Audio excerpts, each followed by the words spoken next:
We're going to see if you allow me to continue. When you say that his visage was marred more than any man, so that would fit my understanding of the servant. And it would fit mine as well. Would you agree? Sure. Okay, Jesus was marred, and so are the Jewish people. So more than any man? Yeah. A man? Yeah, more than anyone. So a nation, you can compare a nation to a man. How does that make sense? Because a nation is like a body of people. It's like a collective, like it's a corpus. It's made up of many individual parts, but they all come together to make one body. But surely you would compare a corporation of people with another corporation. You wouldn't compare a corporation of people with one person. Doesn't make sense. I'm saying that. Well, no, because you're trying to You're trying to make things make sense. I'm being as plain as possible without explaining it away. If it goes against me, then fine, no problem. Well, let's get to the place where it does go against you. If you accept that it goes against you, no, I don't accept that it goes against me. Kings shall shut their mouths, for that which has not been told them shall they cease. At him, or just shut their mouths? Shut their mouths. In the Hebrew, it says, it doesn't say on him. It just says that kings will just shut their mouths, yeah? For that which had not been told them shall they see, and that which they had not heard shall they perceive. So the kings are going to hear something they've not heard before. Like this was something they weren't expecting, right? I.e. not Jesus. Say it again? Because what king in the world hasn't heard about Jesus? It's supposed to be a surprise. I don't see the surprise. This is talking about the Jewish people. It's talking to the Jewish people. No, it's the kings. The kings of whom? The Jews have kings today? Okay, so carry on. Who would have believed our report? Who's talking now? Our? Okay, Isaiah's talking on behalf of God. Or it's the kings talking. No, it's not. It's Isaiah talking on behalf of God. Or Isaiah's talking on behalf of the kings. The one thing committing in here. I don't understand how because the previous verse said, talked about the kings. Kings shall their mouths. For that which had not been told them shall they see. That which they had not heard shall they perceive. And I think it makes logical sense to put now quotation marks of the kind of things they're going to say. I don't think so. Go on. Who would have believed our report? And to whom is the arm of the Lord revealed? For he grew up before him as a tender plant. And as before who? Before him, right? Before God. Okay. Right? As a tender plant. And as a root out of a dry ground. Yeah. He had no form nor comeliness that we should look at him. Yeah. And no countenance that we should desire him. He was despised and rejected of men, a man of pains and acquainted with sickness. And we hid, as it were, our faces from him. He was despised, and we esteemed him not. So does that not all fit with the person of Jesus? It all fits with the person of the Jewish people, that's for sure. I'm asking you, forget about your personal interpretation. This is your personal interpretation, right, if it's Jesus. But if we look at the life of Jesus that's spoken of in the Gospels, whether it can be trusted or not is irrelevant. Let's say that it can be trusted for a second, for argument's sake. When did he become marked? Right? Only once he was on the cross. Before that, he looked like a normal person, didn't he? Yeah. So the last few hours of his life, how someone can die on a cross in just a few hours is beyond me. But anyway, he's on this cross for a few hours, right? So only during that time he's marked as the blood starts oozing out of him or whatever, right? Before that, he looks normal. Okay. The Jewish people have been marked for thousands of years. So your point is that you're saying it's talking personal pronouns, singular pronouns. Yes. And you're saying these singular pronouns refer to a whole group of people. Yes. So what I'm saying we're is... going to come to plural. I'm saying the point of the matter is, do you accept that it fits the person of Jesus? Listen, you don't need to believe it. Just be honest with yourself. Be honest with yourself. if you accept the testimony of the New Testament, you can read it again. It fits perfectly with the person of Jesus. You don't have to believe that. For you to explain that away. What kings had heard of Jesus? What kings had heard of Jesus? Yes, what kings had heard of him? King Herod. There were many kings that had heard of him. Name one more. If you've got two, King then Herod, you've got the emperor at the time, would have heard of him? would he? Of course he would have. Because it seems from the gospel that Jesus was so irrelevant in the Roman Empire that the Jews had to persuade Pontius Pilate to get rid of him. He was so irrelevant. Yeah, so irrelevant and so unknown. If he was irrelevant, why would they try to No, it's irrelevant to the Romans, right? Right, which is why it claims that the Jews were responsible for his death. What was the claim that Jews put on Jesus so that the Romans would kill him? According to the Gospels, that he was a blasphemer. No. If he said to the Romans that this guy's blaspheming, you know what the Romans would have said? That's got nothing to do with us. Well, yeah. It's down to your law. So no, you're wrong. So what did he say then? He claimed to be a king. Right. So that was the issue that the Jews put on Jesus so that the Romans would kill him. You think the emperor knew about every crackpot guy claiming to be king in Judea? My point is, if somebody's saying he's a threat to the emperor, and thereby is in what's the word? There's a legal term used when somebody usurps the authority of the king. Anyway, that's Was Jesus raised up high? He doesn't look like it. Was Jesus raised up high? Yes. Maybe he was raised up onto the cross and then killed. So the point was, he was raised and lifted up high. The same terminology that's in Isaiah 6. Like I said, Daniel, the son of God is raised up high. He's not put onto a cross. Daniel, no, because that's not what it's saying. Well, you're saying Jesus was raised up high. Yeah, exactly. And I'm telling you how he was. How? In Daniel in Daniel, it says the Son of Man approaching the throne of God. You accept that? Fine. So that's him being exalted. Psalms 110. Hold on. You've just made a huge leap. You've gone from me asking you, when was Jesus raised up? And you've gone to Daniel. No, go to your Gospels. When was he raised up? Do you want me to give you the Gospels? Yeah. Would you accept it? I will Would you accept it? For argument's sake, right, let's use what the Gospel says about Jesus. Where was he raised up? Beautiful. Okay, let's go. Right, besides being put on a cross and stabbed. Please don't give me that, I don't accept it. Kind of nonsense. They killed God at the cross. No, Jesus. No, but Jesus is God apart. No, he's not. He's Unitarian. Unitarian. Listen, it says that. This is therefore being a prophet. This is Peter's first sermon to the Jews. Therefore, being a prophet and knowing that God had sworn an oath to him that of the fruit of his body, according to the flesh, he would raise the Christ to sit on his throne. I didn't ask about the apostles. I asked about the Gospels. This is about the life of Jesus, right? No, he's not talking about the life of Jesus. Why are He's you talking about something afterwards. He's talking about something spiritual. I want to see something physical. I'm saying this is talking about Jesus' ascension after his resurrection. Did anyone see him fly up to heaven? They saw him being raised up in the cloud taken, yes. Would you accept That in the Gospel? Acts. Yes, in Acts. Yes. I said in the Gospel. Why? I mean, in the same way, it's a bit like me saying, listen, I just want you to give me your truth from the Torah, and I don't accept anything out of it. That's just ridiculous. The whole New Testament is authoritative. So let me read where we say that Jesus was exalted up high. Whether you accept it or not is irrelevant. So let me just get this straight. You believe that he was exalted up high, he flew up to heaven. So let's hear what the earliest Elijah. rabbis, let's hear what the earliest rabbis taught about Jesus after his resurrection. Your contention is that these were rabbis. Whether you accept it or not is irrelevant. Right.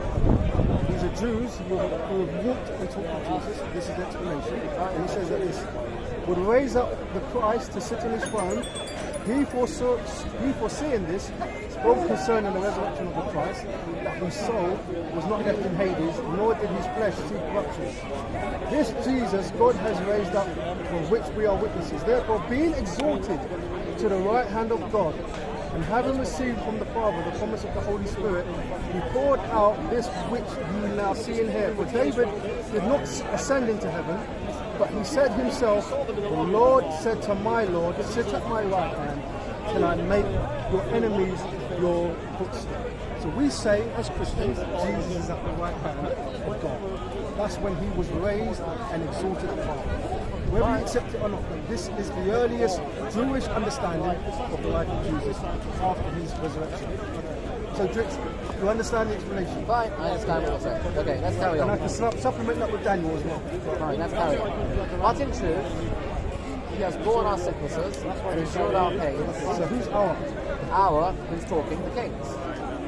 I don't subscribe to the fact that it's King's. Well, I do, and you haven't shown me that it isn't. You haven't given me an alternative. You just said it's God saying. No, it's not God saying. Our pains. I would say that this is the people of Israel. So you say that who would have heard our report that this is all the people of Israel talking? No, this is Isaiah talking. When did it change from Isaiah talking? I can to give you Israel many talking? passages in Isaiah I'm talking- where 1 minute it's God talking, next minute it's Isaiah, next minute it's God talking. I know that, but you're saying, I just want to see where exactly you want to put the quotation marks, because that's fine, you can put quotation marks wherever you like, I just want to see where you're going to put them. So at this point, surely he has borne our griefs, is talking about the Jewish people. The hour is not, it can't be the Jewish. So you're saying that these kings, so this is your position. The Jews have suffered for the kings. Yes, I suffered because of the kings. That's ridiculous. Really? Look at history. I don't see. So these kings, Yeah, the Jewish people have taken on the sins of all these kings. taken on. We've borne their sicknesses and endured their Okay, pains. let's carry on reading. Let's see if it makes Right? sense. Yet we did esteem him as stricken, smitten of God, and afflicted. But he was wounded because of our transgressions, bruised because of our iniquities. Okay, so there's my point. You're saying Yeah. to me the Jews are being wounded Because of their iniquities. because of their Yeah, transgressions. they sinned and we were punished because of it. Because of their iniquities, he's punishing the Jews. Yeah, And that sounds just. yeah. Because we have a task in this world that like it or don't like it, God told us that we have to fulfill this task, and we haven't been living up to it. No, the punishment is we're going to we've borne these pains, these troubles For the transgressions of these Gentiles. because of their transgressions, right? If they weren't transgressing, we wouldn't be You're lying on the Torah now. no. Yes, you are. No. The only reason why Jews are punished is because of their own transgressions, not for the transgressions of the Goyim, of the Gentiles. So where are you getting this from? The Torah Shabbat there. No, I'm talking about this. This should be the authority. It's not our only authority. We have two authorities: the Torah Shabbat Sabbath, the Torah Shabbat there. Just like you've got two authorities: the Old Testament and the New Testament. My point is this: the Torah is very specific. The only time God will punish the Jews is if they transgress against his own commandment. Not if some far-out nation transgress his commandments. Because we are, That's what you're teaching. Because we are amongst the nations, we have a duty to be a light unto them. If we have failed in that and they sin because of it, we're going to be punished. Where are you getting this from? I understand Jews are like the nation. But nowhere are you going to get, if, for example, like Nineveh, if Nineveh sinned and transgressed God's law, that he's going to punish Israel. You're not going to get that anywhere in the world. Because Israel wasn't in Nineveh. But even if they were. But they weren't. So it's So let's give an example. Let's try and think when, so for example, Israel was in Egypt. yes. God punished the Egyptians even though Israel were there. There was also punishment to the Israelites as well. In Egypt? Yeah, there was suffering that the Israelites had. Well, when they were under bondage under the Yes. Egyptians. And was that because of their own sins? Because of whose sin, sorry?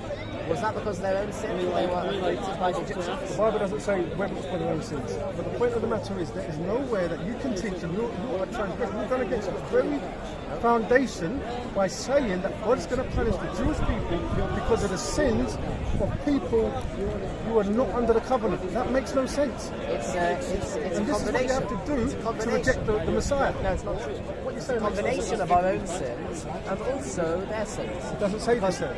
Huh? It doesn't say this your sin.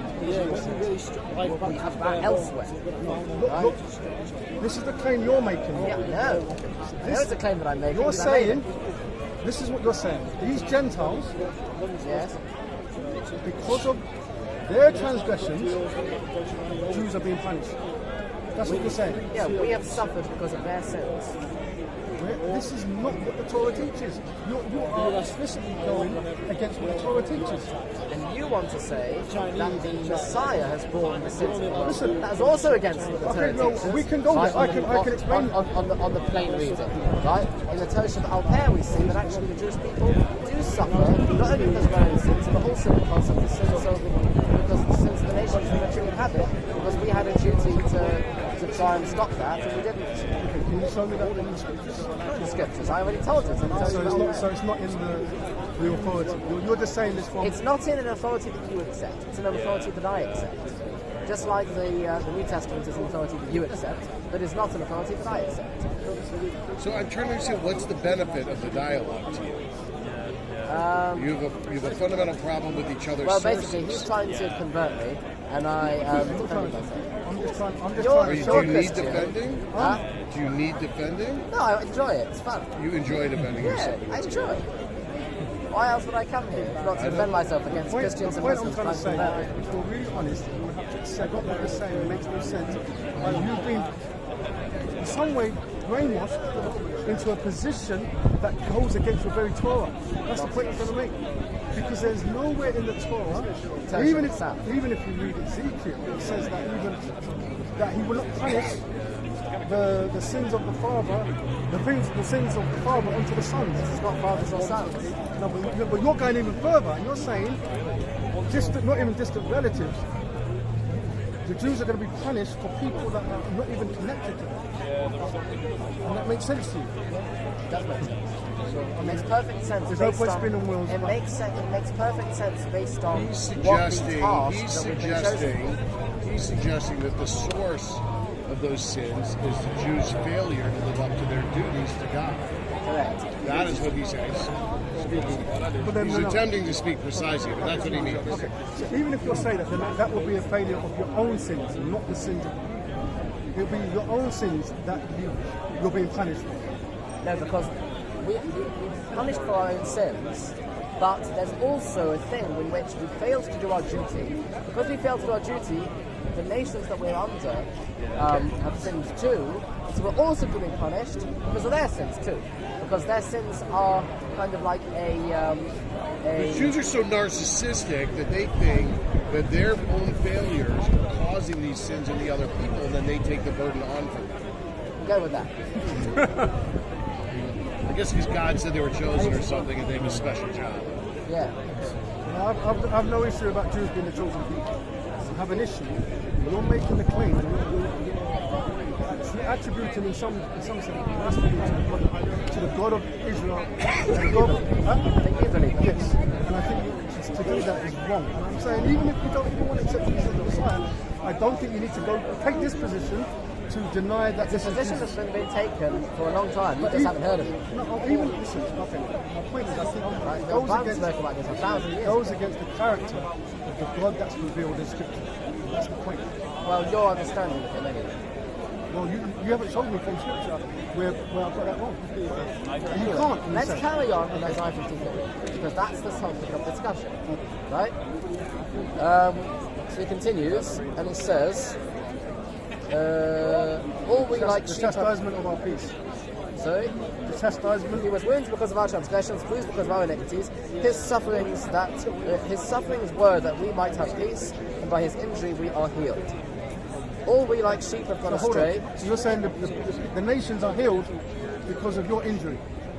Well, they thought that. They thought that. So They they're wrong. thought that by injuring us, they would be healed. They thought that we were the cause of all their problems. No, it says it, and by his stripes, we are healed. It's a definitive. We are healed. Yeah, that's what they think. That's why they say it. I think we're really distorting the Scripture regarding carrying on. All we like sheep have gone astray. We have turned everyone to his own way, and the Lord has caused the iniquity of us all to fall So who's upon the him. We are the nations. So the nations realise they've gone astray. Yeah?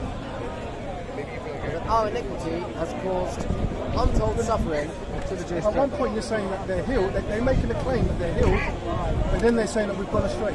Yeah, This doesn't make any sense. they have gone astray. Prior to any healing that may have happened. Anyway, he was oppressed, but he humbled himself and opened not his mouth. Okay, so who was oppressed? Jewish people. Yeah, there's a number of You think they weren't? channels, You YouTube. think they No, weren't? no, they were oppressed here. There we go. No, that Jews have been. As a lamb which is brought to the slaughter, and as a sheep before her shearers is dumb, so he did not open his mouth. Do you accept that? If you accept the gospel message, the gospel testament, the life of Jesus, it's perfect. He was taken to his enemies and he didn't open his mouth in defense. Applies to everyone who's ever been taken by their enemies and in defense, including Jesus. But there's plenty of people who I have. don't know how. Can you speak louder? Oh, sorry. I don't know how you can say, as a nation, you are saying that the nation is one monolithic people, which is The nation is a body of people, right? But you're not one monolithic people, are you? It depends what you mean by that. It's true that we don't have some sort of hive mind, obviously.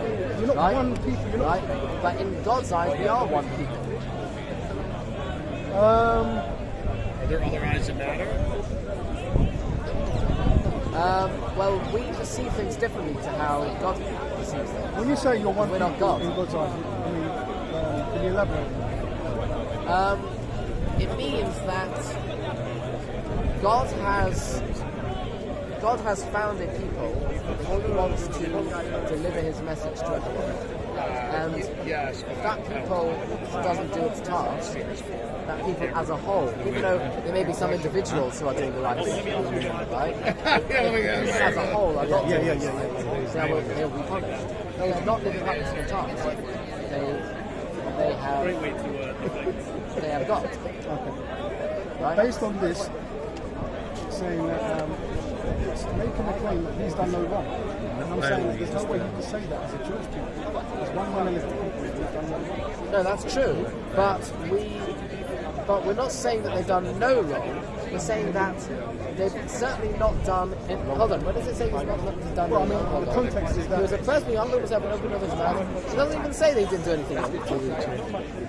It says, Where does it say surely that? he has borne our griefs. Yeah. He was wounded because of our transgressions. He was bruised because of our Lifted by iniquities. God and afflicted.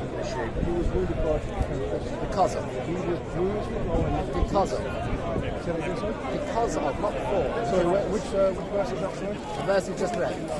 The verse but he was wounded for. Because of. Okay, so he was wounded because of our transgression. No, Yes. I think that's splitting hairs. Yeah, sure. Voilà l'hébreu, la Bible en hébreu. Voilà, et en anglais. Vous voyez? C'est pas trop. Vous parlez français? Yeah, absolutely. Pardon my French. Vous allez bien? Are you Christian? Or you think Old Testament? Okay, so Anyway, can we continue? okay, yeah. So where we're going? Okay, so he was taken from prison and from judgment. Who will declare his generation? Well, we haven't got there yet. That's verse 7. He was the first to become himself and open his mouth as a lamb which is brought to the slaughter, as a sheep before his shearers is dumb, so he did not open his mouth. By oppression and false judgment was he taken away of his generation who considered. Yeah? He was cut off out of the land of the living, with the transgression How do you of the understand he people was cut to off? whom the stroke was due. How do you understand he was cut off from the land of the living? Well, if you look at Ezekiel, the land of the living refers to Israel, because that is a land of life, right? And so we were cut off from it. So you understand. Yes.